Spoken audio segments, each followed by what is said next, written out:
امریکی ماہر بروس رائڈل نے کہا تھا کہ افغانستان میں امن عمل کو آگے بڑھانے کے سلسلے میں بائیڈن وائٹ ہاؤس کو پاکستان کی مدد درکار ہوگی اور اس سلسلے میں پاکستان ایک اہم کردار ادا کر سکتا ہے۔ بائیڈن کے وزیر دفاع کے لیے نامزد عسکری ماہر اور سابقہ جنرل لائیڈ جے آسٹن نے بھی کہا ہے کہ نئی انتظامیہ پاکستان کو افغانستان میں امن کے حوالے سے ایک لازمی حلیف سمجھتی ہے۔ بھارت کے وزیر اعظم نریندر مودی اور کانگریس کے سینئر رہنما راہل گاندھی سمیت متعدد سیاستدانوں نے جو بائیڈن اور کاملا ہیرس کو الگ ترتیب امریکہ کے صدر اور نائب صدر کی حیثیت سے حلف برداری کے بعد مبارکباد پیش کی ہے۔ وزیر اعظم مودی نے ٹویٹ کر کے کہا ہے کہ بھارت اور امریکہ کی شراکت داری مشترکہ اقدار پر مبنی ہے اور دونوں ملکوں کا کثیر رخی دو طرفہ ایجنڈا ہے۔ ہم مشترکہ چیلنجوں کا سامنا کرنے کے لیے ساتھ کھڑے ہیں۔ ادھر ریاست تامل ناڈو میں کاملا ہیرس کے آبائی گاؤں میں لوگ کاملا ہیرس کے امریکہ کے نائب صدر بننے پر جشن منا رہے ہیں۔ افغان صدر اشرف غنی نے ایک ٹویٹ کے ذریعے امریکہ کے نئے صدر جو بائیڈن کو منصب سنبھالنے پر مبارکباد دی ہے۔ صدر غنی نے امریکی صدر کی حلف برداری کی تقریب سے چند گھنٹے پہلے افغانستان میں امریکی سفارت خانے کے سربراہ راس ولسن اور نیٹو مشن کے کمانڈر جنرل اسکاٹ ملر سے ملاقات کی۔ افغان صدارتی محل کی طرف سے جاری ہونے والے بیان میں کہا گیا ہے کہ دونوں فریقین نے افغانستان کے لیے نئی بائیڈن انتظامیہ کی پالیسی کے حوالے سے بات چیت کی۔ برسلز میں یورپین پارلیمنٹ سے خطاب کرتے ہوئے یورپین کمیشن کے صدر ارسولا وان ڈر لیان نے کہا ہے کہ امریکی کیپٹل میں یہ تقریب امریکی جمہوریت کی لچک کا ثبوت ہے اور اس بات کا بھی ثبوت ہے کہ ایک بار پھر 4 بھرپور برسوں کے لیے یورپ کا وائٹ ہاؤس میں ایک دوست ہوگا۔ برطانوی وزیر اعظم بورس جانسن اور حزب اختلاف کے رہنما کیئر اسٹارمر نے صدر جو بائیڈن کی تقریب حلف برداری پر نیک خواہشات کا اظہار کیا ہے۔ انہوں نے برطانوی ایوان نمائندگان سے خطاب کرتے ہوئے کہا کہ وہ صدر بائیڈن اور ان کی انتظامیہ کے ساتھ کام کرنے کے لیے مستقبل کی جانب نظر رکھے ہوئے ہیں اور یہ کہ وہ دونوں ممالک کے درمیان شراکت کو مضبوط کرنے اور مشترکہ مفادات پر کام کرنے کے لیے تیار ہیں۔ یورپین کونسل کے صدر چارلز مائیکل بھی اس موقع پر پرجوش تھے۔ انہوں نے کہا کہ آج ہمیں یہ موقع مل رہا ہے کہ ہم اپنی بین البحر اوقیانوس تعلقات کی تجدید کریں جس سے پچھلے 4 برسوں میں کافی مسائل کا سامنا رہا ہے۔ انہوں نے بائیڈن کو کونسل کی میٹنگ میں شرکت کی بھی دعوت دی ہے۔ امریکہ کے 45ویں صدر ڈونلڈ ٹرمپ اپنی صدارت کی مدت ختم ہونے سے چند گھنٹے قبل اپنی اہلیہ کے ہمراہ وائٹ ہاؤس سے فلوریڈا میں واقع اپنی رہائش گاہ کے لیے روانہ ہو گئے۔ بدھ کی صبح صدر کا سرکاری ہیلی کاپٹر میرین ون صدر ٹرمپ اور ان کی اہلیہ میلانیا ٹرمپ کو لے کر 10 منٹ کی مسافت پر واقع ریاست میری لینڈ کے جوائنٹ بیس اینڈریوز نامی فوجی ہوائی اڈے پر پہنچا۔ ہوائی اڈے سے صدر ٹرمپ صدارتی طیارے ایئر فورس 1 کے ذریعے فلوریڈا میں موجود اپنے ریزارٹ کے لیے روانہ ہو گئے، جہاں وہ وائٹ ہاؤس چھوڑنے کے بعد آئندہ کچھ ہفتوں تک قیام کریں گے۔ صدر جو بائیڈن کی حلف برداری کے بعد بدھ کے روز 3 نئے سینیٹرز نے اپنے عہدوں کا حلف اٹھایا، جس کے بعد ڈیموکریٹس کو نئے صدر کے ایجنڈے کو آگے بڑھانے کے لیے سینٹ میں ایک ایسے وقت میں اکثریت حاصل ہو گئی ہے جب ملک کو ایسے چیلنجز درپیش ہیں جن کی پہلے کوئی مثال موجود نہیں ہے۔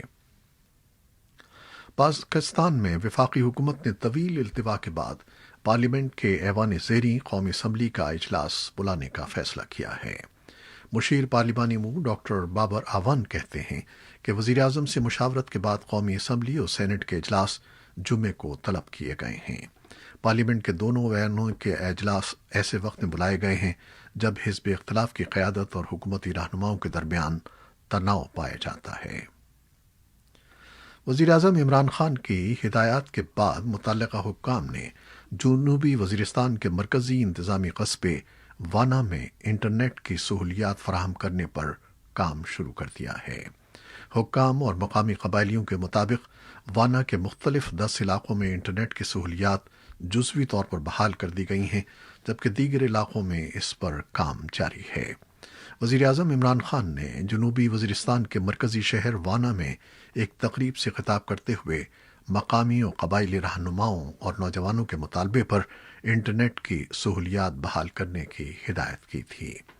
دیگر قبائلی علاقوں کی طرح جنوبی وزیرستان میں پچھلے کئی برسوں سے سیکیورٹی کی صورتحال کے پیش نظر انٹرنیٹ کی سہولیات تعطل کا شکار رہی تھیں، مگر اب ان سہولیات کی فراہمی پر کام جاری ہے۔ عراق کے دارالحکومت بغداد کی ایک مارکیٹ میں ہونے والے 2 خودکش دھماکوں میں کم از کم 23 افراد ہلاک اور 50 زخمی ہو گئے ہیں۔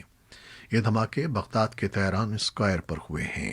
فوری طور پر کسی نے ذمہ داری قبول نہیں کی ہے۔ سن 2017 میں داعش کی شکست کے بعد سے بغداد نوعیت میں اس نوعیت کے حملے شاذ و نادر ہی ہوتے ہیں۔ مغربی دارفور کے علاقے میں مقامی قبائل کے درمیان ہونے والی لڑائیوں میں منگل کے روز ہلاکتوں کی تعداد 159 تک پہنچ گئی ہے، جبکہ 200 سے زیادہ افراد زخمی ہیں۔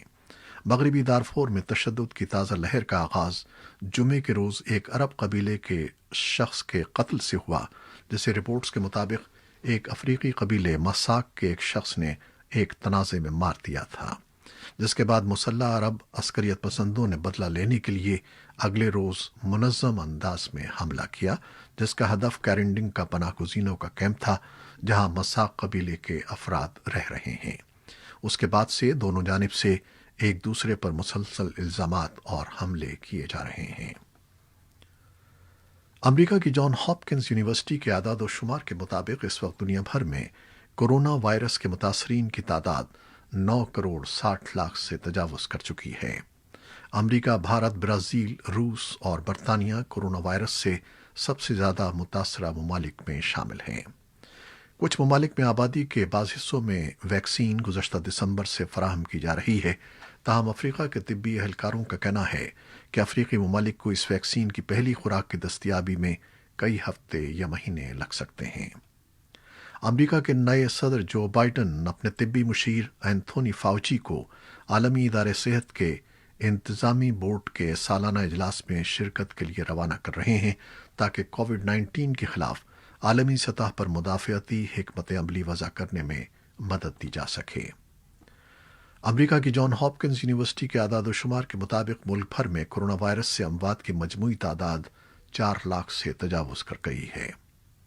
کورونا وائرس کے باعث دنیا میں سب سے زیادہ کیسز اور اموات امریکہ میں ہی سامنے آئے ہیں۔ اعداد و شمار کے مطابق ملک بھر میں وبا سے اب تک 2 کروڑ 42 لاکھ سے زائد افراد متاثر ہوئے ہیں۔